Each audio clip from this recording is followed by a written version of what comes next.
నమస్తే welcome to D news. ముందుగా headlines. మాజీ ఎంపీపీ బాపట్ల పార్లమెంట్ అధికార ప్రతినిధి ముప్పవరపు వీరయ్య చౌదరి హత్యను జీర్ణించుకోలేకపోతున్నానన్న ముఖ్యమంత్రి నారా చంద్రబాబు నాయుడు సమర్థ నాయకత్వాన్ని ఎదుర్కోలేక హత్యలకు పాల్పడుతున్నారని వెల్లడి. పహల్గాం ఘటన అత్యంత బాధాకరమన్న వైసీపీ సెంట్రల్ నియోజకవర్గ సమన్వయకర్త మాజీ ఎమ్మెల్యే మల్లాది విష్ణు. జమ్మూ కాశ్మీర్ ఉగ్రదాడిలో మృతి చెందిన వారికి నివాళులు అర్పిస్తున్నామని వెల్లడి.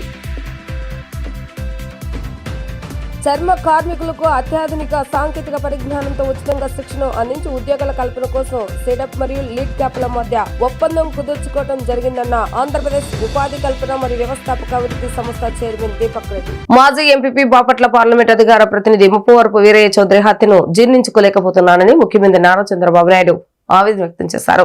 వీరయ్య చౌదరి సమర్థవంతమైన నాయకుడిని, పార్టీ కోసం ఎంతో శ్రమిస్తూ నియోజకవర్గ ప్రజలకు ఎప్పుడూ అందుబాటులో ఉండేవారని గుర్తు చేసుకున్నారు. సమర్థ నాయకత్వాన్ని ఎదుర్కోలేక హత్యలకు పాల్పడుతున్నారని అన్నారు. వీరయ్య చౌదరిని దారుణంగా హతమార్చారని నిందితులను పట్టుకునేందుకు పోలీసులు 12 బృందాలను ఏర్పాటు చేసి దర్యాప్తు చేస్తున్నారని చంద్రబాబు నాయుడు తెలిపారు. ప్రకాశం జిల్లా నాగులపాడు మండలం అమరబ్రోల్లో వీరయ్య చౌదరి మృతదేహానికి సీఎం చంద్రబాబు నాయుడు నివాళులు అర్పించారు. అనంతరం వీరయ్య చౌదరి కుటుంబ సభ్యులను పరామర్శించారు. భార్య సుచరిత, కుమారుడు చంద్రసిద్ధార్థును ఓదార్చి పార్టీ అన్ని విధాలుగా అండగా ఉంటుందని ధైర్యం చెప్పారు. యువకాలం పాదయాత్రలో లోకేష్ వెంట 100 రోజుల పాటు నడిచారు. అమరావతి రైతుల పాదయాత్రకు అండగా నిలబడ్డారు. 2024 సార్వత్రిక ఎన్నికల్లో నాగులపాడు మండలం 10,000 ఓట్ల మెజార్టీ తీసుకొచ్చారంటే వీరయ్య సమర్థతకు నిదర్శనం. చీరాల నియోజకవర్గ పరిశీలకునిగా పార్టీ కార్యక్రమాలు చూశారు. కార్యకర్తలు ఎవరూ అధైర్యపడవద్దు, హత్యపై రాజకీయ వ్యాపార కోణాలను విచారణ చేస్తున్నారు. ఘటనపై సీసీ ఫుటేజ్లను పరిశీలిస్తున్నారు. హత్య రాజకీయాలు, హత్యలు చేసేవారు కాలగర్భంలో కలిసిపోతారు. గత ప్రభుత్వంలో 5 ఏళ్ల రాష్ట్రంలో ఎలాంటి రాజకీయాలు నడిచాయో చూసాం. సమర్థ నాయకత్వాన్ని ఎదుర్కోలేక ఎలాంటి ఘోరాలకు పాల్పడుతున్నారు. వీరయ్య చౌదరి కుటుంబాన్ని సొంత కుటుంబ సభ్యులాగా చూసుకుంటా ఇలాంటి ఘోరం జరగడం జీర్ణించుకోలేకపోతున్నామని అన్నారు. రాష్ట్ర నేరస్తులకు అడ్డా కాకూడదు కాబట్టి ప్రజలు, కార్యకర్తలు, మీడియాతో సహా అందరూ ఘటనపై ఎటువంటి సమాచారం తెలిసినా వెంటనే పోలీసులకు సమాచారం ఇవ్వాలని విజ్ఞప్తి చేశారు. బయటకు వచ్చి చెప్పేందుకు వెనుకాడేవారు 9121047884 నెంబర్కు సమాచారం ఇవ్వొచ్చని సీఎం చంద్రబాబు నాయుడు తెలిపారు. వీరేకు నివాళులర్పించిన వారిలో మంత్రులు, ఎమ్మెల్యేలు, టీడీపీ నేతలు ఉన్నారు. పహల్గాం ఘటన అత్యంత బాధాకరమని వైసీపీ సెంట్రల్ నియోజకవర్గ సమన్వయకర్త మాజీ ఎమ్మెల్యే మల్లాది విష్ణు అన్నారు. జమ్మూ కాశ్మీర్ ఉగ్రదాడిలో మృతి చెందిన వారికి నివాళులు అర్పిస్తూ అమెరికన్ హాస్పిటల్ సమీపంలోని అంబేద్కర్ విగ్రహం నుంచి ఆంధ్రప్రభ కాలనీలోని జనహిత సదనం వరకు బుధవారం క్యాండిల్ ర్యాలీ నిర్వహించారు. కాశ్మీర్ కి మన దేశం నుంచే కాకుండా ప్రపంచ దేశాల నుంచి కూడా పెద్ద సంఖ్యలో పర్యాటకులు నిత్యం వస్తుంటారని మల్లాది విష్ణు అన్నారు. ఇటువంటి తరుణంలో ప్రకృతి అందాలను చూసి పరవశిస్తున్న పర్యాటకులను దారుణంగా కాల్చి చంపడం అవమాననీయ చర్య అని మండిపడ్డారు. నాగరిక ప్రపంచంలో ఉగ్రవాదానికి చోటు లేదని 28 మందిని పొట్టన పెట్టుకోవటం కలిసివేసిందన్నారు. ఘటనలో ఏపీకి చెందిన 2 వ్యక్తులు మరణించడం అత్యంత బాధాకరమని అన్నారు. ఇది మన దేశ ఐక్యత, సమగ్రతపై దాడి అని పార్టీలకు అతీతంగా అన్ని రాజకీయ పార్టీలు, సంఘాలు ఈ ఉగ్రవాద చర్యను ఖండించాలన్నారు. ఉగ్రవాద దాడిలో మృతి చెందిన వారి ఆత్మలకు శాంతి చేకూరాలని ప్రార్థిస్తూ మృతుల కుటుంబాలకు ప్రగాఢ సానుభూతి తెలియజేశారు.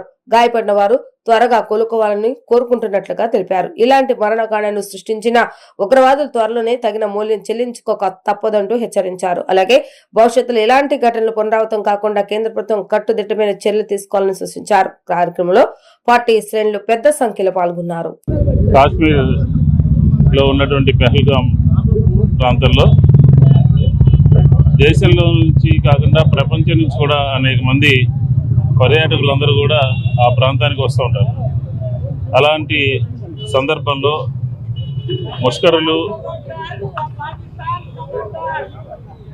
లష్కర్-ఏ తోయిబాకు సంబంధించినటువంటి ఉగ్రవాదులు భారతదేశంలో ప్రవేశించి అక్కడ పర్యాటకుల పట్ల విచక్షణ రహితంగా కాల్పులు జరపడం జరిగింది.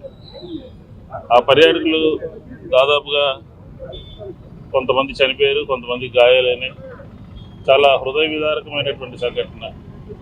భార్య ముందే భర్తను కాల్చడం, పైగా వాళ్ళ యొక్క వ్యవహార శైలి చూస్తూ ఉంటే తీవ్రవాదులు, ఉగ్రవాదులు, కరుడుగట్టినటువంటి ఉగ్రవాదులుగా ఉన్నాయి. అలాగే ఆంధ్రప్రదేశ్ సంబంధించి 2 చనిపోవడం జరిగింది. వైఎస్ఆర్ కాంగ్రెస్ పార్టీ ఈ రకమైనటువంటి సంఘటనల్ని తీవ్రంగా ఖండిస్తూ ఉంది. ఉగ్రవాద భూతాన్ని తరిమి కొట్టాలని చెప్పని మరణించిన వారి పట్ల కేంద్ర ప్రభుత్వం, అక్కడ ఉన్నటువంటి స్థానిక ప్రభుత్వం కొంత సహాయం చేసినప్పటికీ కూడా అది చాలా చిన్నదిగా కనపడుతూ ఉంది. కేంద్ర ప్రభుత్వం ఇందులో ఇంటర్ఫీర్ కావాల్సినటువంటి అవసరం ఉంది. మరణించినటువంటి కుటుంబాలు, గాయపడినటువంటి కుటుంబాలని ఆదుకోవాల్సినటువంటి అవసరం ఉంది. అలాగే రాష్ట్ర ప్రభుత్వం కూడా ఆంధ్రప్రదేశ్లో ఇద్దరు మరణించారు. వారి పట్ల కూడా ఒక సానుకూలమైనటువంటి దృక్పథంతో సహాయం చేసే విధంగా ఉండాల్సిన అవసరం ఉంది. వైఎస్ఆర్ కాంగ్రెస్ పార్టీ ఈరోజు ఈ ఉగ్రవాద భూతాన్ని తరిమి కొట్టాలి అని చెప్పని ఆంధ్రప్రదేశ్లో ఉన్నటువంటి అన్ని జిల్లాల్లో కూడా హెడ్ క్వార్టర్స్లో ఈ నిరసన కార్యక్రమం తెలియజేసింది. ఈరోజు చనిపోయినటువంటి వారి పట్ల వారి ఆత్మకు శాంతి చేకూరాలని చెప్పని, ఈ ఉగ్రవాదాన్ని తరిమి కొట్టాలి అని చెప్పని వైఎస్ జగన్మోహన్ రెడ్డి గారు పిలిపివ్వడం జరిగింది. దానికి తగ్గట్టుగా ఈ రాష్ట్రంలో ఉన్నటువంటి అన్ని జిల్లా హెడ్ క్వార్టర్స్లో కూడా ఈ రకమైనటువంటి నిరసన కార్యక్రమాలు, ఉగ్రవాదం పట్ల కేంద్ర ప్రభుత్వం కఠినమైనటువంటి ధోరణిలో ఉండాలి. ఎందుకంటే ఈ మధ్యకాలంలో ఇలాంటి సంఘటనలు లేవు, కానీ ఎవరు కూడా ఇలాంటి సంఘటనలు పాల్గొన్నటువంటి ఎవరిని కూడా భారత ప్రభుత్వం వదలదు అని చెప్పాను. ఈ మధ్య మనం చూసాం, అమెరికా నుంచి అనేక సంవత్సరాల క్రితం జరిగినటువంటి ఉగ్రవాదుల్ని పట్టుకుని మనం తీసుకొచ్చి కోర్టు ముందు పెట్టడం జరిగింది. కాబట్టి ఖచ్చితంగా భారతదేశం ప్రపంచ దేశాలన్నీ కూడా గర్వించే విధంగా ఉగ్రవాద భూతాన్ని తరిమి కొట్టడంలో ముందుంటుందని, ఆ రకమైనటువంటి కఠినమైనటువంటి చర్యలు తీసుకోవాలని చెప్పి వైఎస్ఆర్ కాంగ్రెస్ పార్టీ ఈ రోజు డిమాండ్ చేస్తుంది. చర్మ కార్మికులకు అత్యాధునిక సాంకేతిక పరిజ్ఞానంతో ఉచితంగా శిక్షణ అందించి ఉద్యోగాల కల్పన కోసం సెడప్ మరియు లీడ్ క్యాప్ల మధ్య ఒప్పందం కుదుర్చుకోవడం జరిగిందని ఆంధ్రప్రదేశ్ ఉపాధి కల్పన మరియు వ్యవస్థాపక అభివృద్ధి సంస్థ చైర్మన్ దీపక్ రెడ్డి తెలిపారు. ఎన్టీఆర్ అడ్మినిస్ట్రేటివ్ బ్లాక్ లో గల సెడప్ కార్యాలయంలో బుధవారం ఏర్పాటు చేసిన పత్రికల సమావేశంలో చైర్మన్ దీపక్ రెడ్డి మాట్లాడుతూ పరిశ్రమలకు అవసరమైన నైపుణ్యం కలిగిన యువతను పరిశ్రమలకు అందించేలా సెటప్ అనేక సంస్థలతో అవగాహన ఒప్పందం చేసుకున్నారు. టెలికాం, హెల్త్, ఎలక్ట్రానిక్స్ లాంటి ప్రముఖ సెక్టార్లో ఉద్యోగ అవకాశాలు కల్పిస్తామని 2700 జాబ్ రోల్స్ ఉన్నాయన్నారు. 20,000 మందికి సెటప్ సమాచారాన్ని అందించనున్నారని తెలిపారు. ఈ అవకాశాన్ని నిరుద్యోగ యువత అందిపుచ్చుకోవాలన్నారు. ఎస్సీ నిరుద్యోగ యువతకు, మహిళలకు నైపుణ్యాభివృద్ధిలో ఉచితంగా శిక్షణ అందించి ఉద్యోగ అవకాశాలను కల్పిస్తున్నామన్నారు. అందులో భాగంగానే లీడ్ క్యాప్ ద్వారా యువతకు నైపుణ్యాభివృద్ధిలో ఉచితంగా శిక్షణ అందజేస్తున్నామన్నారు. శిక్షణలో వారికి ఉచితంగా భోజన వసతి తదితరమైనవి కల్పిస్తున్నామని, అనంతరం వారికి అవసరమైన ఉపాధి అవకాశాలను కూడా కల్పిస్తున్నామని అన్నారు. 46 ఏజెన్సీలతో ఒప్పందం చేసుకున్నామని, 92 సెంటర్స్ లో శిక్షణ అందజేస్తున్నామని అన్నారు. దీనికి సంబంధించిన వివరాలు సెడప్ వెబ్సైట్ లో పెట్టామన్నారు. రాష్ట్ర వ్యాప్తంగా నిర్వహించే శిక్షణ కార్యక్రమాలను సెడప్ కార్యాలయంలో కమాండ్ కంట్రోల్ సెంటర్ ద్వారా మానిటరింగ్ చేస్తామన్నారు. అంతర్జాతీయంగా వాడే లెదర్ కూడా ఆంధ్రప్రదేశ్ నుంచి ఎగుమతి అవుతుందన్నారు. ముఖ్యమంత్రి నారా చంద్రబాబు నాయుడు, మంత్రి నారా లోకేష్ ఆకాంక్షల మేరకు ఆంధ్రప్రదేశ్ స్కిల్ క్యాపిటల్ ఆఫ్ ఇండియాగా తయారు కానుందన్నారు.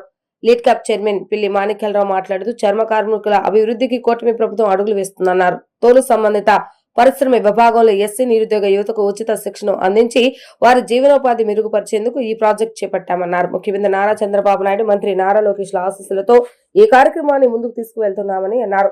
ఎస్సీ నిరుద్యోగ యువతకు ఉచిత శిక్షణ కోసం సెడప్ తో ఒప్పందం చేసుకున్నామని, ఇందుకు ₹1 కోటి నిధులను సెడప్ కు కేటాయించామన్నారు. చెప్పులు, బెల్టులు, షూలు అత్యాధునిక యంత్రాలతో తయారు చేసేలా యువతకు ఉచిత శిక్షణ అందిస్తున్నామని అన్నారు. చర్మ కార్మికులకు ఉపాధి పెరిగేలా జీవో నెంబర్ 70ను ప్రభుత్వం ఇచ్చిందన్నారు. ఈ జీవో ద్వారా లెదర్ వస్తువులు ఉపయోగించే పోలీస్ శాఖలో వాడే బెల్ట్లు, షూస్, ఆర్టీసీ కండక్టర్ల వాడే లెదర్ బ్యాగ్లు వంటి వాటిని వాడే అన్ని ప్రభుత్వ శాఖల వారికి అవసరమైన అన్ని లెదర్ వస్తువులను లీడ్ క్యాప్ వద్దనే కొనుగోలు చేయాలన్నారు. జీవో ఇచ్చినందుకు ముఖ్యమంత్రి నారా చంద్రబాబు నాయుడుకు కృతజ్ఞతలు తెలియజేస్తున్నామని అన్నారు. ఎస్సీ యువకులు ఉచిత శిక్షణ సద్వినియోగం చేసుకోవాలని, సెడప్ వెబ్సైట్ ద్వారా నిరుద్యోగులు వారి యొక్క పేరు నమోదు చేసుకోవచ్చని అన్నారు. అభ్యర్థులకు ఉచిత శిక్షణ వసతితో సహా ప్రయాణ ఛార్జీలు చెల్లిస్తామని అన్నారు.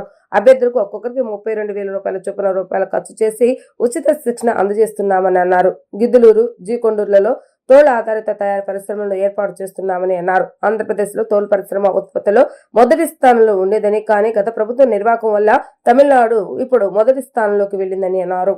ట్రైన్ అయిన వాళ్ళందరికీ డైరెక్ట్ గా ఉద్యోగాలు కూడా ఇమీడియట్ గా వచ్చే విధంగా అరేంజ్మెంట్స్ చేయడం జరిగింది. ఈ ప్రోగ్రామ్ లో ఫ్రీగా ట్రైనింగ్ ఇవ్వటం జరగద్ది. వచ్చిపోయే ఖర్చులు కూడా స్టూడెంట్స్ కి ఇవ్వటం జరగద్ది. వాళ్ళకి ఫుడ్, అకామిడేషన్ కూడా ఇవ్వటం జరగద్ది. అదేవిధంగా on job training, assessment and certification కూడా ఇవ్వటం జరగద్ది. ఇదంతా అయిపోయిన తర్వాత ప్లేస్మెంట్ కూడా ఆల్మోస్ట్ అందరికీ ప్లేస్మెంట్ గ్యారంటీ అనేది ఇవ్వబడుతుంది.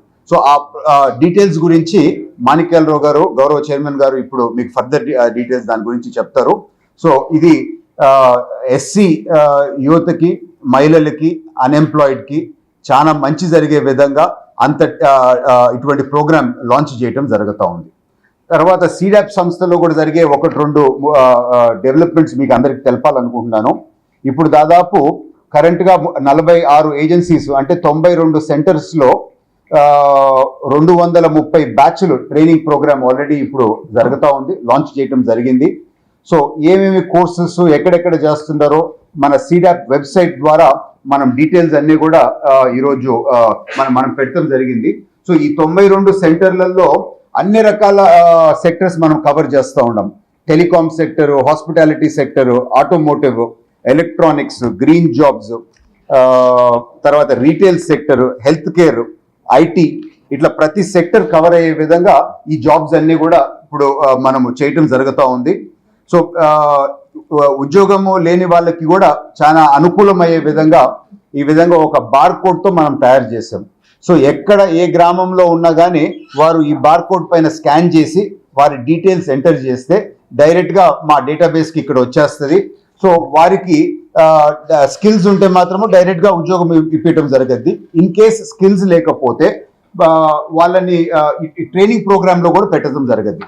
సో 18 సంవత్సరాల పైన ఈవెన్ 10th క్లాస్ ఫెయిల్ అయినా కానీ పర్వాలేదు, దాదాపు 2700 జాబ్ రోల్స్ ఉన్నాయండి. ఇప్పుడు ఆ 2700 జాబ్ రోల్స్లో ఎటువంటి దానికి ఆ స్టూడెంట్కి ఇంట్రెస్ట్ ఉందో చూసుకొని అటువంటి ప్రోగ్రాంలో కూడా వాళ్ళని పెట్టడం జరగద్ది. సో ఇది కాకుండా మీరు ఇప్పుడు చూస్తే దాదాపు 20,000 మంది నిరుద్యోగులకి మేము మెసేజెస్ పంపించి వాళ్ళకి ఈ ప్రోగ్రాం గురించి అవేర్నెస్ కూడా మేము కల్పించడం జరిగింది. మన ఈ లాంచ్ అయిన చైర్మన్ మిత్రులు పెద్దలు దీపక్ రెడ్డి గారితో కలిసి ఈ ప్రెస్ మీట్లో పాల్గొనడం చాలా సంతోషంగా ఉంది. ఏదైతే చంద్రబాబు నాయుడు గారు, లోకేష్ గారు ఆంధ్రప్రదేశ్లో ఉన్నటువంటి నిరుద్యోగ యువతకు మంచి స్కిల్ డెవలప్మెంట్ చేసి వాళ్ళకి సరైనటువంటి ఉద్యోగత కల్పించి వాళ్ళ జీవన విధానం పెంచాలని చెప్పి భావించి పెద్దలు దీపక్ రెడ్డి గారి మీద బాధ్యతలు పెట్టారో దాన్ని ముందుకు తీసుకెళ్లే దానిలో భాగంగా లిడ్ క్యాప్తో కూడా ఈరోజు ఒక అగ్రిమెంట్ చేసుకోవడం జరిగింది. లిడ్ క్యాప్కి సంబంధించి ఎవరైతే తోలు సంబంధిత పరిశ్రమల్లో కానివ్వండి, ఉత్పత్తి వస్తువులు తయారు చేయటంలో కానివ్వండి వెనకబడి ఉన్నారో వాళ్ళకి కూడా ట్రైనింగ్ ఇచ్చి వాళ్ళు స్వయం ఉపాధి పెంచుకోవటం కోసం ఈ ప్రాజెక్ట్ని రూపకల్పన చేయటం జరిగింది. దీనికోసం 1 కోటి రూపాయలు మేము కేటాయించాము. మా దగ్గర నుంచి సీడాప్ ద్వారా ఈ 1 కోటి రూపాయలను కూడా ఖర్చు పెట్టడం జరిగింది.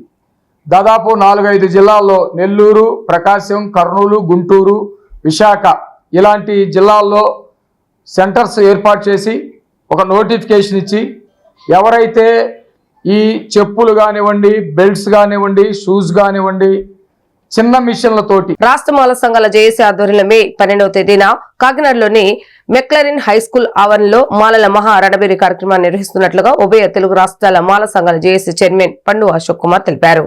ప్రెస్ క్లబ్ లో నిర్వహించిన విలేకరుల సమావేశంలో మాల సంఘాల జేఏసీ నాయకులతో కలిసి మహా రణబేరి కార్యక్రమం ప్రచార కరపత్రాన్ని అశోక్ కుమార్ ఆవిష్కరించారు. ఈ సందర్భంగా కొండ అశోక్ కుమార్ మాట్లాడుతూ ఎస్సీ వర్గీకరణ తప్పు అని తీర్పు వచ్చేలా చేసిన మాలల ప్రీతమ నేత పివి రావు జయంతిని పురస్కరించుకుని మాలల మహా రణబేరి సభ నిర్వహిస్తున్నట్లుగా తెలిపారు.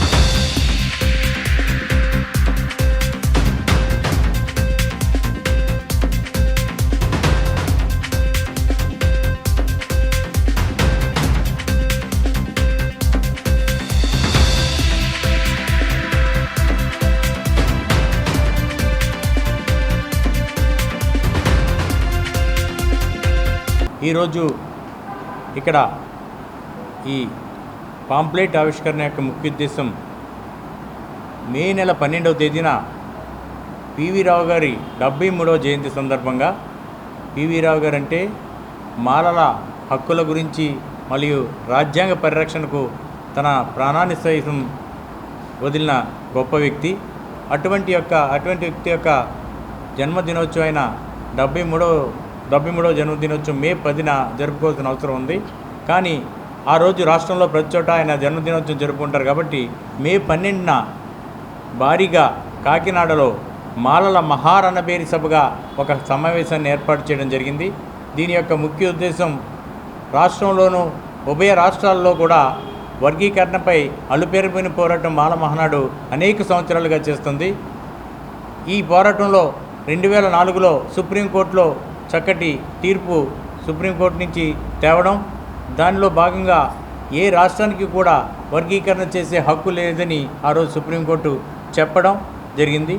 మాలల మహారణభేరి Kakinada McLaurin high school ground May 12వ తేదీన పివి రావు గారి వర్ధన సందర్భంగా మాలలందరూ జయంతి సందర్భంగా మాలలందరూ ఒక చోట కూడి ఆత్మగౌరవాన్ని కాపాడుకోవడం కోసం మరియు భారత రాజ్యాంగాన్ని తొంగలోకి తొక్కుతున్నటువంటి కేంద్ర రాష్ట్ర ప్రభుత్వాలకి బుద్ధి చెప్పే విధంగా కనీసం సుప్రీంకోర్టు ఇచ్చిన తీర్పే అవకతవకలుగా ఉంటే ఆ తీర్పును కూడా ఉల్లంఘించి చంద్రబాబు నాయుడు గారు అయితేనేమి, రేవంత్ రెడ్డి గారు అయితేనేమి అత్యుత్సాహం ప్రదర్శించి వర్గీకరణ అనే పేరుతోటి రాజ్యాంగాన్ని తూట్లు పడడానికి పూనుకున్న దాన్ని వ్యతిరేకిస్తూ రాజ్యాంగాన్ని కాపాడుకునే నిమిత్తం మాలలను ఒంటరివాళ్ళం చేసి మాలలను దొంగలుగా దోపిడీదారులుగా చిత్రీకరిస్తున్నటువంటి ఈ యొక్క సమాజానికి ఒక సరైన మెసేజ్ ఇచ్చే ఉద్దేశంతో మాల సంఘాలన్నీ కలిసి మాల సంఘాల జేఏసీ ఆధ్వర్యంలో కాకినాడలో నిర్వహిస్తున్న ఈ సభని అందరూ జయప్రదం చేయాలని. విజయవాడ కృష్ణలంకలో బుధవారం సాయంత్రం కారు బీభత్సం సృష్టించింది. స్థానికులు తెలిపిన వివరాల ప్రకారం కృష్ణలంక జాతీయ రహదారిపై మద్యం సేవించి ఓ వ్యక్తి కారు నడుపుతున్నాడు. ఈ క్రమంలో కారు డివైడర్ కి దూసుకెళ్లింది. ఈ ఘటనలో ఎవరికి ఎటువంటి ప్రమాదం జరగలేదని తెలిపారు. భారీగా ట్రాఫిక్ జామ్ అవడంతో పోలీసులు ఘటనా స్థలానికి చేరుకొని క్లియర్ చేశారు.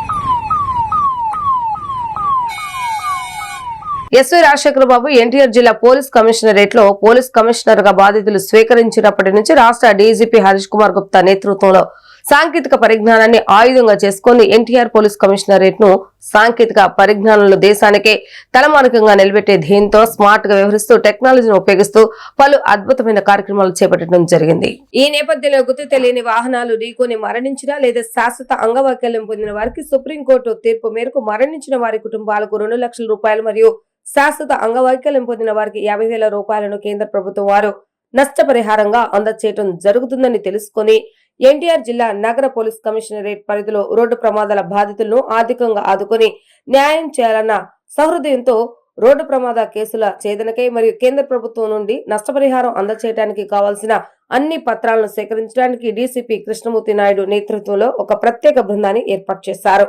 ఏప్రిల్ 1, 2022 నుండి ఇప్పటి వరకు ఎన్టీఆర్ జిల్లా నగర పోలీస్ కమిషనరేట్ పరిధిలో 253 రోడ్డు ప్రమాదాల కేసులు నమోదైనవి. బాధితులకు కేంద్ర ప్రభుత్వం వారు అందించే నష్టపరిహారం కోసం చేయవలసిన అప్లికేషన్ కు సుప్రీంకోర్టు సూచనల మేరకు 14 ఫారాలలో కావాల్సిన అన్ని వివరాలను జనరల్ ఇన్సూరెన్స్, డిప్యూటీ కలెక్టర్ కార్యాలయం మరియు కలెక్టరేట్ మొదలగు శాఖలను సమన్వయం చేసుకుంటూ కావాల్సిన పత్రాలను సమకూర్చుకొని పూర్తి వివరాలతో కూడిన ఫారాలను కలెక్టర్ కి పంపడం జరుగుతుంది. కలెక్టర్ సంబంధిత క్లెయిమ్ అధికారులకు పంపి బాధితులకు నష్టపరిహారం అందేలాగా చేస్తారు. ఇప్పటి వరకు సదరు ప్రత్యేక బృందం వారు 200 కేసులకు సంబంధించి ఫారాలను కలెక్టర్ కు పంపడం జరిగింది. వాటిలో 101 మంది బాధితులకు 89,50,000 రూపాయల నగదు వారి యొక్క అకౌంట్ లో జమ చేయడం జరిగింది. పోలీస్ కమిషనర్ వీటిపై ప్రత్యేక చొరవ చూపి ఇన్సూరెన్స్ అధికారులతో మాట్లాడి త్వరితగతిన వచ్చే విధంగా మాట్లాడటం జరిగింది. సుప్రీంకోర్టు ఆదేశాల మేరకు హిట్ అండ్ ప్రమాద బాధితులకు నష్టపరిహారం అందేలాగా చేయటంలో ఆంధ్రప్రదేశ్ రాష్ట్రంలోనే ఎన్టీఆర్ పోలీస్ కమిషనరేట్ ప్రథమ స్థానంలో నిలిచింది. దీనిపై సిపి రాజశేఖర్ మీడియాతో మాట్లాడారు. ట్రాఫిక్ గారు, మా వెస్ట్ డీసీపీ గారు, అట్లానే పర్లేదండి సార్ వచ్చి మాట్లాడతారు. మా వెస్ట్ డీసీపీ గారు, ఏసీపీ 1 ట్రాఫిక్, మా ఎస్ఐ మల్లేశ్వరి గారు, ముఖ్యంగా సబ్ కలెక్టర్ మల్లేశ్వరరావు గారు, మహేశ్వరరావు గారు, అట్లనే జనరల్ ఇన్సూరెన్స్ కంపెనీ నుంచి విచ్చేసినటువంటి యాజమాన్యం నరసింహారావు గారు, రామ్ సుధాకర్ గారు, వారు ప్లస్ అందరికి మీడియా మిత్రులందరికీ నమస్కారం. ముఖ్యంగా ఈ కార్యక్రమానికి యాక్చువల్ గా బెనిఫిషరీస్ గా విచ్చేసినటువంటి 101 మంది అందరికీ కూడా మా పోలీస్ శాఖ నుంచి నమస్కారాలు తెలియజేసుకుంటున్నాను. డీటెయిల్డ్ గా ఈ హిట్ అండ్ రన్ కేసెస్ లో వచ్చే కాంపెన్సేషన్ గురించి, ఆ కాంపెన్సేషన్ లో ఉన్నటువంటి డేటా గురించి మన డీసీపీ ట్రాఫిక్ గారు క్లియర్ గా ఎక్స్ప్లెయిన్ చేయడం జరిగింది. సో ఇందులో నేను చెప్పేది ఏంటంటే, ఒక మనిషి ఒక జీవితం కోల్పోవడం అనేది చాలా దయనీయమైనటువంటి పరిస్థితి. అది కూడా మన టెన్యూర్ పూర్తి కాకుండా ముందే వెళ్ళిపోవడం, భూమి మీద వేరే వాళ్ళు చేసే తప్పిదాలకి మన కుటుంబ సభ్యులు బలవడం అనేది చాలా చాలా బాధాకరమైనటువంటి అంశం. ఆ బాధాకరమైనటువంటి ఇష్యూస్ లో కూడా మరీ దిగువ మధ్యతరగతి వాళ్ళకి ఇట్లాంటి ప్రాబ్లం రావడం అనేది నిజంగా శోచనీయం, చాలా బాధాకరం. అది వాళ్ళకి ఏదో చేదోడు వాదోడుగా 2 lakhs కి మొత్తం అయిపోతుందని కాదు, 50,000 కి టోటల్ గా హెల్త్ అంతా బెటర్ అయిపోతుందని కాదు, కానీ బట్ ఫ్యామిలీ పూర్తిగా కొలాప్స్ కాకుండా ఒక చిన్న సపోర్ట్ గా, ఒక ఆసరాగా ప్రభుత్వం చేపట్టినటువంటి ఈ కార్యక్రమం చాలా చాలా పుణ్యకార్యం. మన డీసీపీ ట్రాఫిక్ గారు చెప్పారు, సిపి గారు ఎప్పుడు దీన్ని మా సెల్ కాన్ఫరెన్స్ లో చెప్తూ ఉంటారు, ఇది ఒక బెనివలెంట్ యాక్టివిటీ అంటారు. బెనివలెంట్ యాక్టివిటీ అంటే ఒక పుణ్యకార్యం. సో దాన్ని అదే చిత్తశుద్ధితోటి మా ఆఫీసర్స్, స్పెషల్ గా మల్లేశ్వరి లీడ్ రోల్ ప్లే చేస్తూ ఇతర డిపార్ట్మెంట్స్ తోటి కోఆర్డినేట్ చేసుకుంటూ ఈ బెనిఫిషరీస్ కి చేదోడు వాదడుగా ఉండే గవర్నమెంట్ కాంపెన్సేషన్ అనేది ఇప్పించడానికి మేమందరం అందులో భాగస్వాములుగా ఉన్నందుకు చాలా సంతోషపడుతున్నాము. Because though the amount might be small, but అక్కడ బాధపడే వారికి తెలుసు ఆ అమౌంట్ ఎంత పెద్దదో, అది ఎంత గొప్పదో. అవసరం ఉన్నప్పుడు 10 రూపాయలు కూడా చాలా విలువైనవే. చిన్నప్పుడు మనం సెల్ ఫోన్ లేని రోజుల్లో ఎస్టిడి కాల్స్ చేసేటప్పుడు ఈచ్ అండ్ ఎవ్రీ రూపీ దాని వాల్యూ అప్పుడు బాగా తెలిసేది. ఒక్కొక్క డ్రాప్ పడుతూ ఉంటే ఒక్కొక్క రూపాయి వాల్యూ బాగా తెలిసేది. అట్లాంటిది బాధిత కుటుంబానికి 2 లక్షల రూపాయలు సపోర్ట్ గవర్నమెంట్ నుంచి రావడం అనేది మామూలు విషయం కాదు. సో మీరందరూ మీ కుటుంబంలో ఉన్నటువంటి బాధను తట్టుకొని నిలబడి ఈ కాంపెన్సేషన్ కోసం ఫైట్ చేసి పోలీస్ సపోర్ట్ తోటి, ఇతర మన రెవెన్యూ శాఖల సపోర్ట్ తోటి మీరందరూ నిలబడినందుకు మీకు అభినందనలు తెలియజేసుకుంటూ, ఇవన్నీ కూడా అన్ని సంబంధించిన అన్ని డాక్యుమెంట్స్ కూడా ఎంఆర్ఓ గారికి ఇస్తే ఎంఆర్ఓ గారు వెరిఫై చేసి ఈ వాహనం దొరకలేదు, ఈ వాహనంలో బాధితులు సోన్సో, ఈ బాధితులకి ఎవరైతే లీగల్ హెయిర్స్ ఉన్నారో వారసులు వాళ్ళు వీరు అని చెప్పి సర్టిఫై చేసిన తర్వాత అది డిస్ట్రిక్ట్ లెవెల్లో డిస్ట్రిక్ట్ ఆఫీసరు, ఈ నోడల్ ఆఫీసరు రెవెన్యూ తరఫు నుంచి మన సారు సబ్ కలెక్టర్ గారు, వారు నోడల్ ఆఫీసర్ డిస్ట్రిక్ట్ కి మహేశ్వరరావు గారు, వారు ఇప్పుడు ప్రస్తుతం చూస్తున్న శాఖ ఏంటంటే వారు APC additional project coordinator Sarva Shiksha Abhiyan చూస్తున్నారు. వారిని కలెక్టర్ గారు నోడల్ ఆఫీసర్ గా తయారు చేశారు. ఇక్కడ నుంచి వీరు నోడల్ ఆఫీసర్ వారు ఆమోదం తెలిపిన తర్వాత డిస్ట్రిక్ట్ కలెక్టరేట్కి వెళ్తుంది. కలెక్టరేట్ లోన దీన్ని స్క్రూటినీ చేసిన తర్వాత గౌరవ కలెక్టర్ గారు దాన్ని ఆమోదం చేసిన తర్వాత ఈ హిట్ అండ్ రన్ కేసెస్ లో వారు వచ్చారా? ఆల్మోస్ట్ 101 మెంబర్స్ కి ఈరోజు జనరల్ ఇన్సూరెన్స్ కంపెనీ నుంచి కాంపెన్సేషన్ రావడం చాలా సంతోషం. ఎందుకంటే ఇది మనం గత 5-6 మంత్స్ నుంచి ఈ కార్యక్రమాన్ని స్టార్ట్ చేశాం. మొట్టమొదటిసారిగా మనం ఒక 25-30 మెంబర్స్ కి ఇవ్వడం జరిగింది. డిప్యూటీ కలెక్టర్ గారి సహకారం. ఎందుకంటే ఒక ప్రాసెస్ ఉంది, ఆ ప్రాసెస్ ని మనము ఇనిషియేట్ చేసి వీళ్ళకి హిట్ అండ్ రన్ కేసెస్ లో ఉన్న విక్టిమ్స్ ఎవరైతే ఉన్నారో వీళ్ళకి సాంత్వన చేకూర్చాలనే ఉద్దేశంతో ఈ బృహత్ ప్రణాళికను రూపొందించి చాలా కష్టపడి ఇది మనము ఈ కార్యక్రమాన్ని చేపడుతున్నాం. ఒక మన వైపు నుంచి, మీడియా వైపు నుంచి కూడా మీరే కదమ్మా. సో ఇందులో ముఖ్యంగా ఏంటంటే యాక్సిడెంట్స్ లో చనిపోయిన కుటుంబానికి 2 lakh రూపీస్ అనేది ఒక చాలా పెద్ద సహకారంగా ఉంటుంది. అదేవిధంగా ఎంతో కొంత అంటే తిరిగి ప్రాణాన్ని మనం తిరిగి తేలేం, కానీ కాకపోతే అటువైపున హిట్ అండ్ రన్ కేసెస్లో వేరే వెహికల్ తెలియదు కాబట్టి, ఇంకా ఎవరి దగ్గర నుంచి డబ్బులు రావు కాబట్టి, ఇంకా ఇది మామూలుగా కోల్డ్ స్టోరేజ్లో తోసేయడం అలవాటు ఉండేది అంత మునుపు. అలా కాకుండా దీన్ని ఒక పద్ధతి ప్రకారం తీసుకెళ్లాలనే ఉద్దేశంతో ఈ కార్యక్రమం చేపట్టాం. అదేవిధంగా ఇన్సూరెన్స్ కంపెనీస్ నుంచి కూడా మనీ రావడానికి మేము శాయశక్తిలో ప్రయత్నిస్తున్నాము. దాని గురించి కూడా ప్రొసీజర్లో త్వరితగతిన ముందుకు వెళ్ళాలని మేము ట్రై చేస్తున్నాము. సో ఈ సందర్భంగా మన జిల్లా కలెక్టర్ గారికి నేను ధన్యవాదాలు తెలియజేస్తున్నాను. ముఖ్యంగా స్పెషల్ మన డిప్యూటీ కలెక్టర్ గారు వీరికి కూడా నేను ధన్యవాదాలు తెలియజేస్తున్నాను. వాళ్ళ టీం అంతా ఉన్నారు. తర్వాత వీరు మన రామ్ సుధాకర్ గారు. సో మనకు అదృష్టం ఏంటంటే ఈయన జనరల్ ఇన్సూరెన్స్ కంపెనీకి సంబంధించి ఒక ఇంపార్టెంట్ పొజిషన్లో ఉన్నారు కాబట్టి ఆయన కూడా కొంత మనకి సహాయం చేసి ఈరోజు ఇంతమందికి మనం ఈ అమౌంట్స్ వాళ్ళకి క్రెడిట్ అయ్యేటట్టు చేయడం చాలా సంతోషంగా ఉంది. ఆల్మోస్ట్ 200 కేసెస్, మనకు 253 కేసెస్ ఉన్నాయి. లాస్ట్ 22, 23, 24 3 సంవత్సరాల్లో 253 కేసులు ఉన్నాయి. అందులో 200 కేసెస్ వరకు మనము పంపించున్నాము. అందులో 101 మెంబర్స్కి ఆల్రెడీ వచ్చింది. మనకి ఇది వచ్చి మిగతా 100 మెంబర్స్కి త్వరలో వాళ్ళకు కూడా వస్తుంది. ఇంకా కొంత పెండింగ్ ఉన్నాయి. కలెక్టర్ ఆఫీస్లో ఒక 10 కేసెస్ పెండింగ్ ఉన్నాయి. తర్వాత ఒక 31 కేసెస్ ఎంఆర్ఓ ఆఫీస్లో, పోలీస్ స్టేషన్స్లో పెండింగ్ ఉన్నాయి. ఇంకో 12 ఫైల్స్ రెడీగా ఉన్నాయి.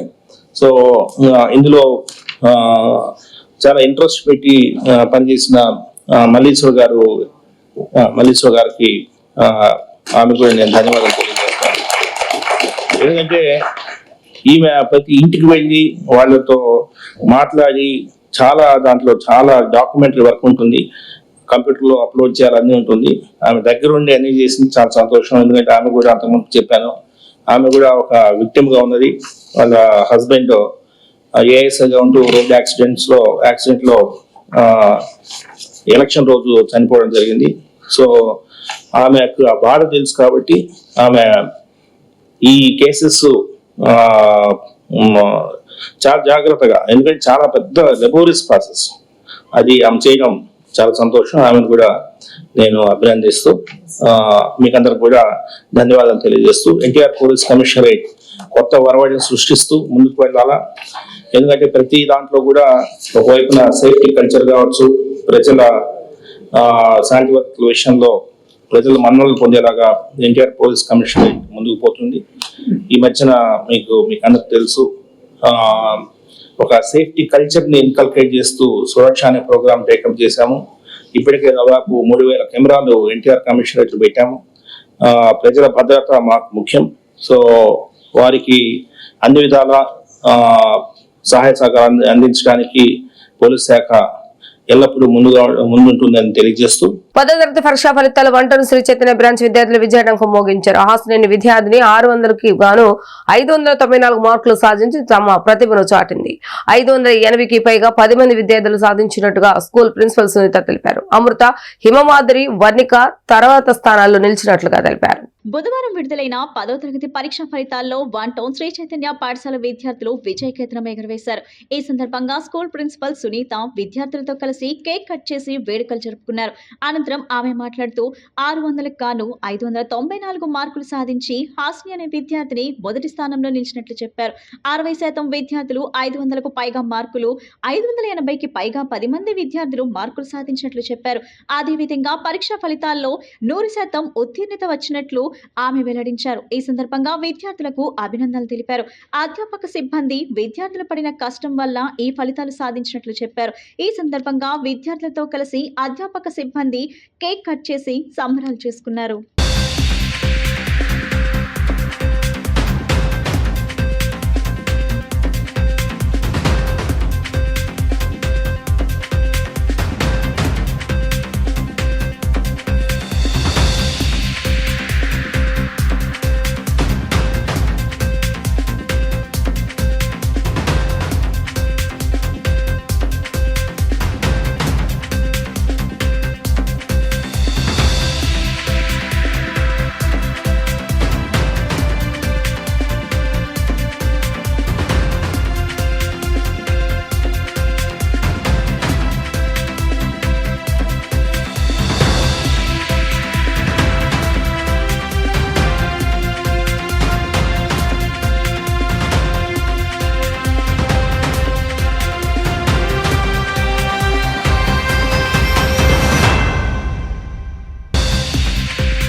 myself Sunita, Principal of Sri Chaitanya Techno School, One Town Branch.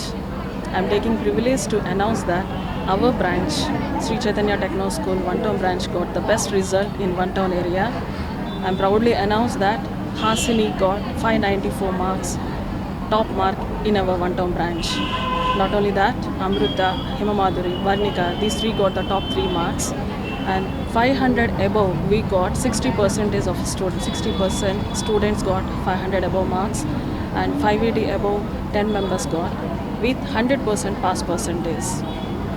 So we are proud to announce that our branch, Sri Chaitanya Techno School, got highest result in One Town area. ఈ సందర్భంగా AGM Muralikrishna గారు, RA గారు విద్యార్థులకు, పేరెంట్స్కి అభినందనలు తెలియజేశారు. ఇది అంతా మా సమిష్టి కృషి. శ్రీ చైతన్య విద్యార్థులు అన్నిట్లో ముందు ఉంటారు అని చెప్పడానికి ఒక చిన్న నిదర్శనం. మా స్టాఫ్, డీన్, ఇన్ఛార్జెస్ అందరి సహాయ సహకారాలతో మేము ఈ విజయాన్ని సాధించాము. ఇదే కాదు, రానున్న రోజుల్లో కూడా ఎవ్రీ ఇయర్ మాదే టాప్ ర్యాంక్లో ఉంటుంది అని చెప్పుకోవడానికి నేను చాలా గర్వపడుతున్నాను. Thank you so much. I'm Hasni. I'm studying Sri Chaitanya Techno School, One Town Branch from my childhood. I'm glad to study in Sri Chaitanya. I secured 594. Thank you. I'm Amruta. I studied 10th class in Sri Chaitanya One Town Branch. I secured 585 in my 10th standard. A special thanks to my principal ma'am, dean sir, and all the teachers who had guided me, and a very special thanks to my parents. Thank you. మా అమ్మాయి 594 వచ్చిన చాలా ఆనందంగా ఉందండి. Students, టీచర్లు కానీ అందరూ కూడా బాగా కోఆపరేట్ చేశారు. బాగా టైం ఇచ్చి చదివించి బాగా తయారు చేసినందుకు మనం చాలా పేరెంట్స్గా చాలా ఆనందపడుతున్నామండి. గంజాయి బ్లేడ్ బ్లాట్స్ పై కఠిన చర్యలు తప్పవని ఏడీసీపీ రామకృష్ణ పేర్కొన్నారు. బుధవారం తెల్లవారుజాము నుంచి విజయవాడ వైఎస్ఆర్ కాలనీలో కార్టూన్ సెర్చ్ నిర్వహించారు. ద్విచక్ర వాహనాలు, ఆటోల డాక్యుమెంట్లు పరిశీలించారు. పత్రాలేని వాహనాలను సీజ్ చేస్తున్నట్లుగా వారు తెలిపారు. అనుమానాస్పదంగా ఉన్న వ్యక్తులను అదుపులోకి తీసుకున్నట్లుగా తెలిపారు. విజయవాడ నగర సిపి గారు ఉత్తర్వుల ప్రకారం మన 2 టౌన్ లిమిట్స్ లో గల వైఎస్ఆర్ ఈ కాలనీలో ఈ కార్డినెట్ చర్చ్ సుమారు 96 మందితో స్టార్ట్ చేయడం జరిగింది ఉదయం 5:30కి. దీంట్లో ఏంటంటే మనకి ప్రతి ఈ కాలనీలో ప్రతి హౌస్ కూడా చెక్ చేస్తాం.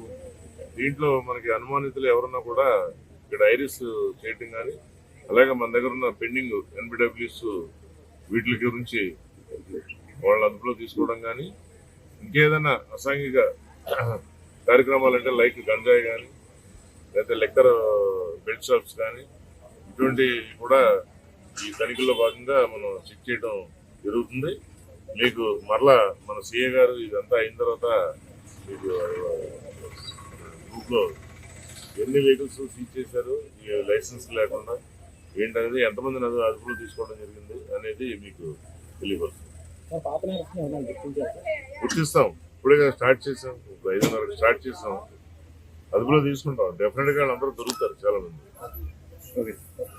రాజధాని అమరావతి ప్రాంతంలో మంత్రి నారాయణ పర్యటించారు. ప్రధానమంత్రి నరేంద్ర మోడీ ఏపీ రాజధాని అమరావతిలో మే 2వ తేదీన పర్యటించనున్నారు. ఈ నేపథ్యంలో మంత్రి నారాయణ అధికారులకు కీలక ఆదేశాలను జారీ చేశారు. ప్రధాని మోడీ సభకు వచ్చే రహదారులను పరిశీలించారు. గుంటూరు, ఏలూరు, విజయవాడ ఇతర జిల్లాల నుంచి వచ్చే ప్రజలకు సంబంధించి రహదారి మార్గాల విషయంలో అధికారులకు మంత్రి సూచనలు చేశారు. అమరావతి రాజధానిలో మే 2వ తేదీన కూటమి ప్రభుత్వం రాజధాని నిర్మాణానికి శ్రీకారం చుట్టూ నేపథ్యంలో ప్రధానమంత్రి నరేంద్ర మోడీ అమరావతికి రానున్నారు. సభకు సంబంధించిన కార్యక్రమంలో భాగంగా రాజధానిలో కొన్ని రోడ్లు వెంటనే వెడల్పు చేయాలని అధికారులకు మంత్రి నారాయణ ఆదేశించారు. ట్రాఫిక్ ఇబ్బందులు లేకుండా ప్రత్యేక దృష్టి పెట్టాలని మంత్రి నారాయణ ఆదేశించారు. రాజధాని ప్రాంతంలో 64,000 కోట్ల విలువైన టెండర్లు పిలిచామని మంత్రి నారాయణ తెలిపారు. వచ్చే నెల 2వ తేదీన మళ్లీ రాజధాని పనులు ప్రధానమంత్రి నరేంద్ర మోడీ చేతుల మీదుగా రీలాంచ్ జరుగుతుందని చెప్పారు. వచ్చే నెల 2వ తేదీన ప్రధాని మోడీ సాయంత్రం 4 నుంచి 5 గంటల వరకు బహిరంగ సభలో పాల్గొంటారని అన్నారు. 5 లక్షల మంది ప్రజలు బహిరంగ సభకు హాజరవుతారనే అంచనా వేస్తున్నామని మంత్రి నారాయణ తెలిపారు. రాజధానిలో కొన్ని రోడ్ల నిర్మాణం ఇంకా పూర్తి కాలేదని మంత్రి నారాయణ అన్నారు. పోలీస్ శాఖ సమన్వయంతో CRDA సిబ్బందితో రాజధాని ప్రాంతంలో పర్యటన చేశామని తెలిపారు. 8 రోడ్డు మార్గాల్లో సభకు చేరుకోవచ్చునని అన్నారు. తాటికొండ, హరిశ్చంద్రపురం, ప్రకాశం బ్యారేజ్ ఇలా కొన్ని మార్గాల్లో సభకు చేరుకునే విధంగా ఏర్పాటు జరుగుతుందని చెప్పారు. 11 ప్రాంతాల్లో పార్కింగ్ సౌకర్యం ఏర్పాటు చేశామని అన్నారు. ప్రధాని హెలీప్యాడ్ లో దిగిన తర్వాత సెక్యూరిటీ సూచన ప్రకారం 1 కిలోమీటర్ వరకు రోడ్ షో ఉంటుందని మంత్రి నారాయణ తెలిపారు. అందరికీ తెలిసిందే 2014-19లో అమరావతి రాజధాని నిర్మాణానికై దాదాపు 5,000 కోట్ల పైగా ఖర్చు పెట్టడం, అనేక రోడ్లు అవన్నీ చేసాం. అప్పుడు అమరావతి రాజధాని క్యాపిటల్ సిటీ ఏదైతే ఉందో దాని యొక్క శంకుస్థాపనకి ఆ రోజు ప్రధానమంత్రిగా రావటం జరిగింది. వారి చేతుల మీద జరిగింది. అయితే గత ప్రభుత్వం రాజధానికి సంబంధించి 3 ముక్కలు ఆటాడి ఎక్కడా రాజధాని లేకుండా నిర్విరామం చేయటం, అంతేకాండి ఈ ప్రాంతాన్ని అంతా ఒక అడవిలాగా చేసేసింది. అయితే ఈ ప్రభుత్వం రాగానే గౌరవనీయ ముఖ్యమంత్రి నారా చంద్రబాబు నాయుడు గారు వెంటనే ఈ ఏరియా అంతా పర్యటించి ఇమీడియట్గా వర్క్స్ టేకప్ చేయమని CRDA చెప్పడం, ఆ నేపథ్యంలో యాక్చువల్గా 64,000 కోట్లకి యాక్చువల్గా టెండర్లు పిలవటానికి అథారిటీలో పర్మిషన్ తీసుకోవటం, దానికి సంబంధించి దాదాపు 41,000 కోట్లకైతే టెండర్లు పిలిచి గ్రౌండ్ అయిపోయినాయి. అయితే ఈ నేపథ్యంలో ఈ యొక్క వర్క్స్ని మళ్ళా ప్రధానమంత్రి చేతుల మీదే పునఃప్రారంభించాలని ముఖ్యమంత్రి గారు నిర్ణయించి వారిని ఇన్వైట్ చేశారు. వారు 2వ తేదీ రావడానికి యాక్చువల్గా టైం ఇవ్వడం జరిగింది. వారు 3 o'clockకి ఎయిర్పోర్ట్కి వచ్చి అక్కడి నుంచి ఇక్కడికి అమరావతి క్యాపిటల్ సిటీస్కి వచ్చి 1.1 కిలోమీటర్ రోడ్డు షోలో పాల్గొని ఆ విధంగా డాస్ మీదకి వచ్చి యాక్చువల్గా 1 hour 4 to 5 యాక్చువల్ డాస్ మీద ముఖ్య నాయకులు మాట్లాడటం జరుగుతుంది. ఈ విధంగా అమరావతి పునఃప్రారంభానికి ప్రధానమంత్రి గారు 2వ తేదీ మన రాష్ట్రానికి వస్తున్నారు. అయితే ఈ నేపథ్యంలో సుమారుగా 5 లక్షల పైగా ప్రజలు ఈ కార్యక్రమానికి వస్తారని దానికి ఏర్పాటు జరిగినాయి. ప్రపంచంలో సాంకేతిక పరిజ్ఞాన అభివృద్ధి రోజు రోజుకి ఎంతో అభివృద్ధి చెందుతుందని రాష్ట్ర సమాచార పౌర సంబంధాల శాఖ మంత్రి కొలుసు పార్థసారథి తెలిపారు. కొత్త సాంకేతిక పరిజ్ఞానం ఉపయోగిస్తూ రాష్ట్రాన్ని అభివృద్ధి చేయాలన్న లక్ష్యంతో పనిచేసే ఏకైక నాయకుడు సీఎం చంద్రబాబు నాయుడు అని చెప్పారు. సాంకేతిక పరిజ్ఞానం నేటితనం యువత మంచికి ఉపయోగించాలని సూచించారు. మొగల్ రాజ్పురంలోని PB సిద్ధార్థ కళాశాలలో public relations society of India Amaravati chapter ఆధ్వర్యంలో ప్రజా సంబంధాల కృత్రిమ మేధస్సు పాత్ర యొక్క బాధ్యతాయుతమైన ఉపయోగంపై జాతీయ PRD కార్యక్రమం నిర్వహించారు. ఈ కార్యక్రమానికి ముఖ్య అతిథిగా రాష్ట్ర సమాచార పౌర సంబంధాల శాఖ మంత్రి కొలుసు పార్థసారథి పాల్గొన్నారు. ఈ సందర్భంగా ఆయన మాట్లాడుతూ నేటి పోటీ ప్రపంచంలో సాంకేతిక పరిజ్ఞానం రోజు రోజుకు ఎంతో అభివృద్ధి చెందుతూ ముందుకు సాగుతుందని చెప్పారు. సాంకేతికంగా దేశాలు రాష్ట్రాలు ముందుండాలన్న లక్ష్యంతో ప్రభుత్వాలు సాంకేతిక పరిజ్ఞానాన్ని ఎంతగానో ప్రోత్సహిస్తున్నాయని చెప్పారు. నేడు ఎంతగానో ఆర్టిఫిషియల్ టెక్నాలజీ ఉపయోగపడుతుందని అభిప్రాయం వ్యక్తం చేశారు. కొత్త సాంకేతిక పరిజ్ఞానాన్ని ఉపయోగిస్తూ రాష్ట్రాన్ని అభివృద్ధి చేయాలన్న లక్ష్యంతో పనిచేసే ఏకైక నాయకుడు సీఎం చంద్రబాబు అని చెప్పారు. సాంకేతిక పరిజ్ఞానాన్ని నేటి తరం యువత మంచిగా ఉపయోగించాలని సూచించారు. ఒకప్పుడు ఈ సాంకేతిక రంగానికి ప్రభుత్వాల తరఫు నుంచి కానీ మిగతా వాళ్ళ దగ్గర నుంచి కానీ ఇంత సపోర్ట్ ఉండేది కాదు. ఈరోజు ప్రభుత్వాలు కూడా కార్పొరేట్ బాడీస్ లాగా పనిచేస్తూ ఉన్నాయి. మా ప్రభుత్వం దేశంలోకి వెళ్ళిన నెంబర్ 1 ఉండాలి, మా దేశం ప్రపంచంలోకి వెళ్ళిన నెంబర్ 1 ఉండాలి, మా ఆదాయం ఎంత పెరగాలని ఒక కార్పొరేట్ దృష్టితో, అదేవిధంగా ప్రాఫిటబిలిటీ దృష్టితో అన్నీ కూడా చూస్తాం. మూలంగా ఏంటంటే ఈ సాంకేతికతని అడాప్ట్ చేసుకుంటామో ప్రభుత్వాలు ముందుండటం మూలంగా కానివ్వండి, ఈ సాంకేతికతని టెక్నాలజీని అభివృద్ధి చేయడానికి హ్యూజ్ ఫండ్స్ గవర్నమెంట్ సపోర్ట్ చేస్తుంది. అదేవిధంగా ఎడ్యుకేషన్లో వచ్చిన చేంజెస్ కానివ్వండి, అదేవిధంగా కార్పొరేట్ బాడీస్ కూడా. గతంలో ఏంటంటే కార్పొరేట్ బాడీస్ ఎక్కువగా వీటి మీద దృష్టి పెట్టేగారు. ఇప్పుడు ఏ సాంకేతికత అభివృద్ధి చెందినా కూడా దాని ద్వారా వేల కోట్లు, లక్షల కోట్లు ఏ విధంగా సంపాదించాలని దృష్టి పెడతాం మూలంగా అన్ని తరపు నుంచి కూడా సపోర్ట్ అందేసరికి ఈ సాంకేతిక చాలా ఫాస్ట్గా ఇటీవల అభివృద్ధి చెందుతుందని చెప్పేసి నేను భావిస్తాను. అందరూ కూడా వాడచ్చు. కానీ నాకు తెలిసిన అంటే నేనంత మూర్తి గారంత మేధావిని కాదు, లేకపోతే మీలాగా మంచి స్టూడెంటే కాదు. కానీ నాకు తెలిసింది ఏంటంటే ఎవరైనా మన కడుపుకి ఎంత పట్టిద్దో అంతే తినాలి. ఎక్కువ తిన్నామంటే అది అజీర్తికి కానీ లేకపోతే అనారోగ్యానికి కానీ భవిష్యత్తులో దారిస్తుంది. నేను మినిస్టర్గా ఉన్నాను. నాకు సంబంధించినంత వరకు సాంకేతికతను వాడుకుంటే పర్లేదు, కానీ రోజు వాట్సాప్లో చూసి ఈడేమన్నాడు ఆడేమన్నాడు. నేను అసలు టీవీలు ఈ సోషల్ మీడియా చూస్తాం మానేశాను. ఎందుకంటే నా మైండ్ అంతా కూడా డైవర్ట్ అయిపోతుంది. వాడాడు తిడతాడు, తిట్టంగానే నేను తిట్టాలి. సో దానికోసం వర్డింగ్స్ వాడాలి. వాడంతా పియర్సింగ్ వర్డ్స్ వాడాడు, నేను కూడా ఆ వర్డ్స్ కోసం ఎత్తుక్కోవాలి.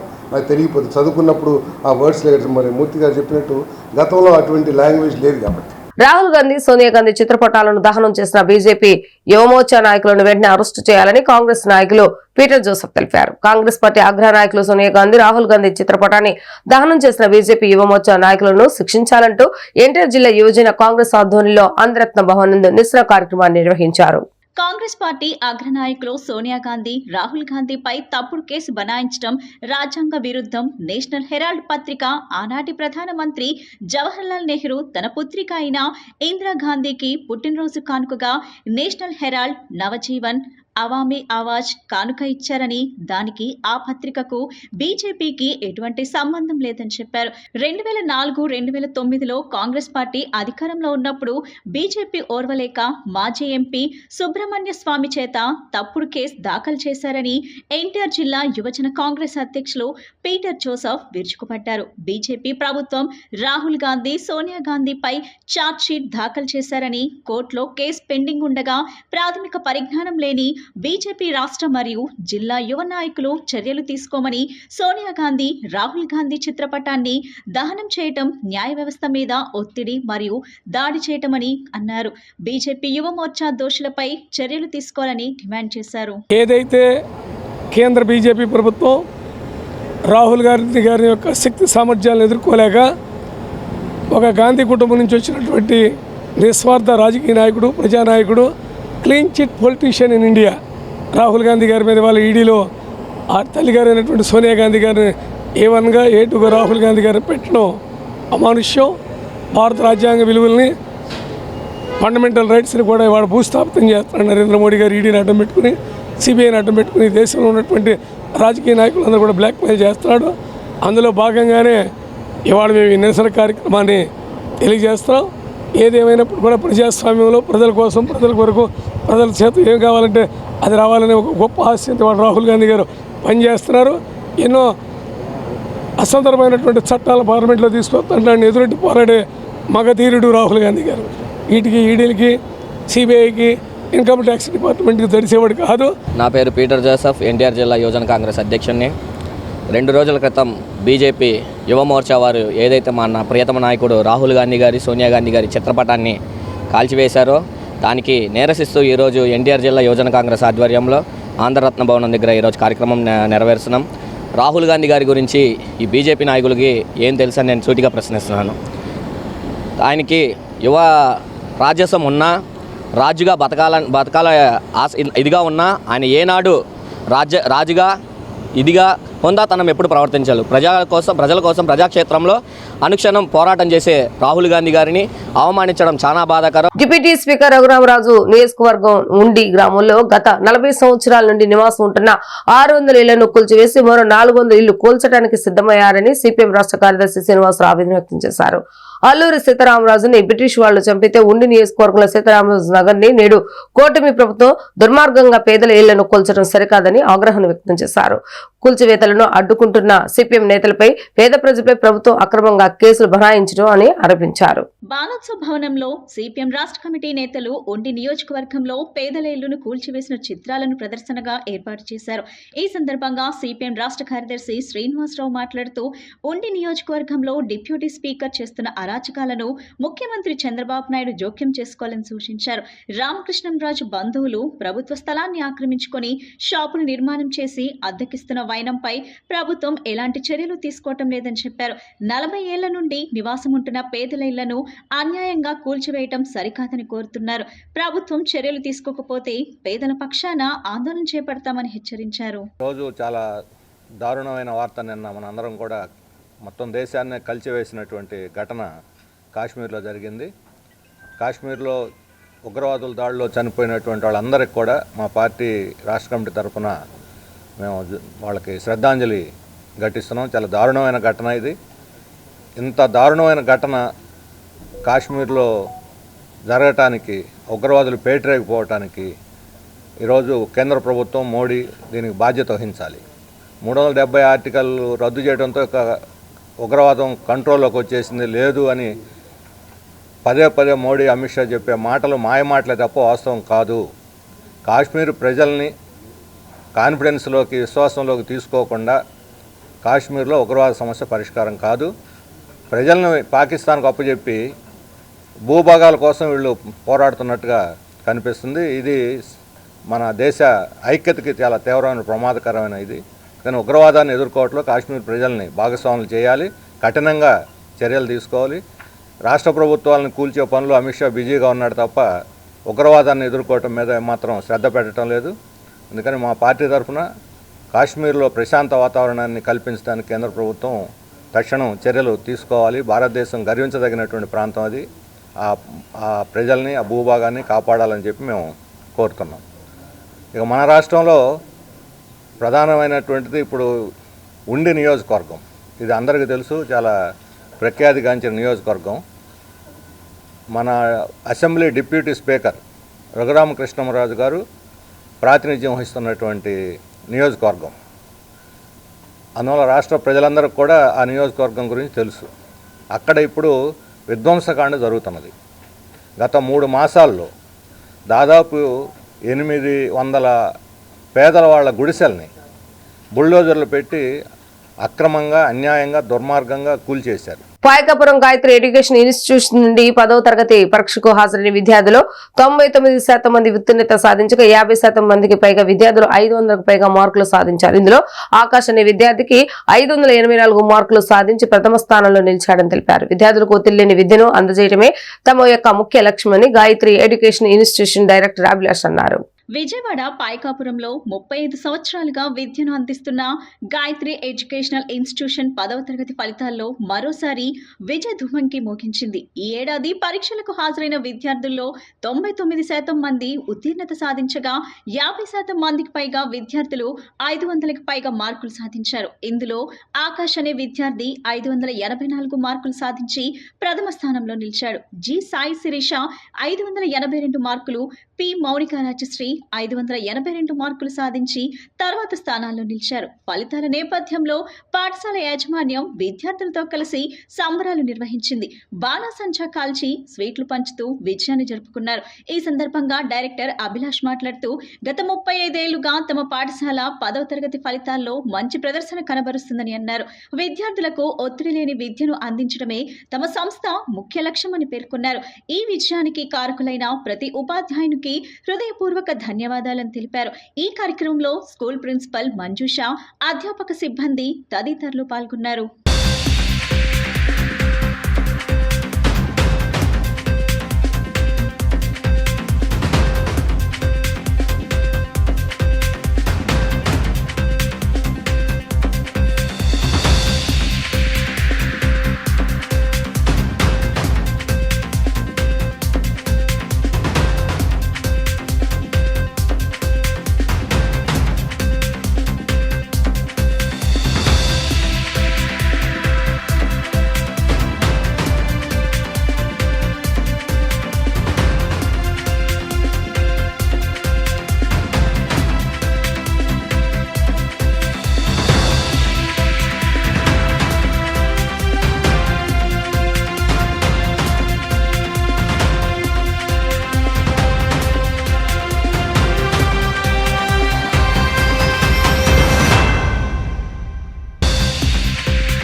I am Abhilash. I am the director of Gayatri Educational Institutions, Paikapuram, Vijayawada.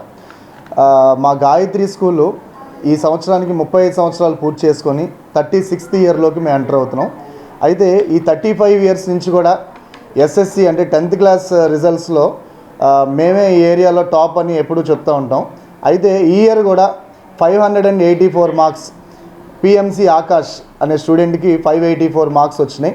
నున్న, పాయికాపురం ఈ పరిసర ప్రాంతాల అన్నిటిలో కూడా మళ్ళీ గాయత్రి స్కూలు ఫస్ట్ స్థానం ఉందని గర్వంగా చెప్పుకుంటున్నాం. అయితే మొత్తం 86 మంది మా స్కూల్ నుంచి 10th క్లాస్ విద్యార్థులు వెళ్తే ఆ 86 మందిలో కూడా 99% పాస్ అవటం చాలా గర్వంగా ఉంది. సో ఇక్కడ ఇందులో 500కి అబోవ్ 86 మెంబర్స్లో కూడా ఈ 500కి అబోవ్ అంటే ఆల్మోస్ట్ 50% అబోవ్ స్టూడెంట్స్కి 500 రావడం ఈ సంవత్సరం చాలా గర్వంగా ఉందని మేము చెప్తున్నాం. సో పిల్లలకి ఏంటంటే మార్నింగ్ 7 o'clock నుంచి ఈవినింగ్ 8:30 వరకు ట్యూషన్స్ మేము రన్ చేస్తూ ఉంటాం జనరల్గా. అయితే పిల్లలకి ఏంటంటే స్ట్రెస్ ఫ్రీ ఎడ్యుకేషన్ అనేది మేము ఇంప్లిమెంట్ చేసాం. సో 10th క్లాస్ అనేపాటికి ఏ స్కూల్లో అయినా సరే ప్రెషర్ ఎక్కువ పెడతా ఉంటారు. సో మేము అలాంటి ప్రెషర్ లేకుండా చాలా ఈజీ మెథడ్లో ప్రాక్టికల్ ఎడ్యుకేషన్తో వీళ్ళని ఈరోజు 584 మార్క్స్ మేము తెప్పించడం అనేది మాకు అలాగే మా స్టాఫ్ అందరికి కూడా చాలా హ్యాపీగా ఉంది. అలాగే చిన్నప్పటి నుంచి కూడా కేజీ ఎల్కేజీ లెవెల్ నుంచి కూడా ఇక్కడ ఉన్న చాలామంది పిల్లలు 90% పిల్లలందరూ కూడా మా దగ్గర చదివిన పిల్లలే. వీళ్ళందరికీ కూడా ఈరోజు మంచి మార్క్స్ రావటం చాలా హ్యాపీగా ఉందని నేను మీకు తెలియజేస్తున్నాను. అయితే ఇక్కడ ఈరోజు ఆంధ్రప్రదేశ్ మొత్తంలో 10th క్లాస్ ఫలితాలు రిలీజ్ చేయడం, అందులో పాస్ అయిన ప్రతి ఒక్క విద్యార్థులందరికీ కూడా మా గాయత్రి స్కూల్ తరపున అభినందనలు తెలియజేస్తున్నాం. Thank you. నా పేరు ఆకాష్, నేను గాయత్రి స్కూల్లో చదువుతున్నా. నాకు 584 మార్క్స్ వచ్చాయి. నాకు ఈ మార్కులు వచ్చినందుకు నాకు ఎంతో హ్యాపీగా ఉంది. చిన్నప్పటి నుంచి నేను ఈ స్కూల్లోనే చదువుతున్నా. మా స్కూల్లో స్ట్రెస్ లేకుండా ఎడ్యుకేషన్ నేర్పిస్తారు, అందుకే నాకు ఇవాళ ఇన్ని మార్కులు వచ్చాయి. Thank you. నాకు ఇన్ని మార్కులు రావడానికి కారణం మా మేనేజ్మెంట్, టీచర్లు వాళ్ళందరికీ థ్యాంక్స్ చెప్తారు. మా బాబు పేరు పిఎంసి ఆకాష్ అండి. మార్క్స్ ఏమో 584 వచ్చినాయండి. గాయత్రి స్కూల్లో చిన్నప్పటి నుంచి చదువుతున్నాడండి మా బాబు. సార్కి, మ్యామ్కి నా హృదయపూర్వక ధన్యవాదాలు, అలాగే స్టాఫ్ కూడా ధన్యవాదాలు. హాయ్, నా పేరు మౌనిక రాజేశ్వరి. నేను 582 మార్క్స్తో సెకండ్ వచ్చాను. చాలా ఆనందంగా ఉంది. అండ్ ఆల్సో మాకు స్ట్రెస్ ఫ్రీ ఎడ్యుకేషన్ అనేది గాయత్రి స్కూల్ ప్రొవైడ్ చేసింది. నేను చిన్నప్పటి నుంచి ఈ స్కూల్లోనే చదువుకుంటున్నాను. అండ్ మేము కష్టపడిన దానికి మంచి ఫలితం వచ్చింది. నా తోటి విద్యార్థులు కూడా పాస్ అయినందుకు చాలా ఆనందంగా ఉంది. Thank you. మా పాప మౌనిక రాజేశ్వరి, మార్క్స్ 582 వచ్చినాయి. చాలా సంతోషిస్తున్నాం. మార్క్స్ చిన్నప్పటి నుంచి గాయత్రి స్కూల్లోనే ఇక్కడి నుంచి చదువుతున్నాము. ఉపాధ్యాయులకి బాగా ధన్యవాదాలు. నా పేరు సాయి శిరీష. నేను గాయత్రి స్కూల్లో చదువుతున్నాను చిన్నప్పటి నుంచి. నాకు 582 మార్క్స్ వచ్చాయి. మా స్కూల్ మేనేజ్మెంట్ ద్వారానే ఈరోజు ఇన్ని మార్క్స్ సాధించాను. నాకు చాలా హ్యాపీగా ఉంది. Thank you. ఉపాధ్యాయులందరికీ నమస్కారం అండి. ఈరోజు మా పాప సాయి శిరీష, మా పాపకి 582 మార్కులు వచ్చినాయి. దానికి టీచర్స్, ఉపాధ్యాయులు అందరి కృషి వల్లే ఈరోజు ఇన్ని మార్కులు రాగలిగినాయి. దాంతోపాటు పిల్లలు కూడా చాలా కష్టపడి చదివారు. పిల్లలతో పాటు మాస్టర్లు అందరూ కూడా వాళ్ళని మంచి శ్రద్ధలతో ముందు తీసుకెళ్ళండి. వాళ్ళందరికీ కూడా నా హృదయపూర్వక ధన్యవాదాలు. ఇన్ని మార్కులు వచ్చినందుకు స్కూల్ యజమానికి ధన్యవాదాలు తెలియజేసుకుంటున్నాను. Thank you. వార్తలు ముగించే ముందు హెడ్లైన్స్ మరొకసారి. మాజీ ఎంపీపీ బాపట్ల పార్లమెంట్ అధికార ప్రతినిధి ముప్పవరపు వీరయ్య చౌదరి హత్యను జీర్ణించుకోలేకపోతున్నానన్న ముఖ్యమంత్రి నారా చంద్రబాబు నాయుడు. సమర్థ నాయకత్వాన్ని ఎదుర్కోలేక హత్యలకు పాల్పడుతున్నారని వెల్లడి. పహల్గాం ఘటన అత్యంత బాధాకరమన్న వైసీపీ సెంట్రల్ నియోజకవర్గ సమన్వయకర్త మాజీ ఎమ్మెల్యే మల్లాది విష్ణు. జమ్మూ కాశ్మీర్ ఉగ్రదాడిలో మృతి చెందిన వారికి నివాళులు అర్పిస్తున్నామని వెల్లడి. చర్మ కార్మికులకు అత్యాధునిక సాంకేతిక పరిజ్ఞానంతో ఉచితంగా శిక్షణ అందించి ఉద్యోగాల కల్పన కోసం సెటప్ మరియు లీడ్ క్యాప్ల మధ్య ఒప్పందం కుదుర్చుకోవడం జరిగిందన్న ఆంధ్రప్రదేశ్ ఉపాధి కల్పన మరియు వ్యవస్థాపక అభివృద్ధి సంస్థ చైర్మన్ దీపక్ రెడ్డి. ఇవి ఈ రోజు వార్తా విశేషాలు. మరలా తిరిగి ప్రసారం వార్తలు మళ్ళీ కలుద్దాం. అంతవరకు సెలవు. నమస్కారం.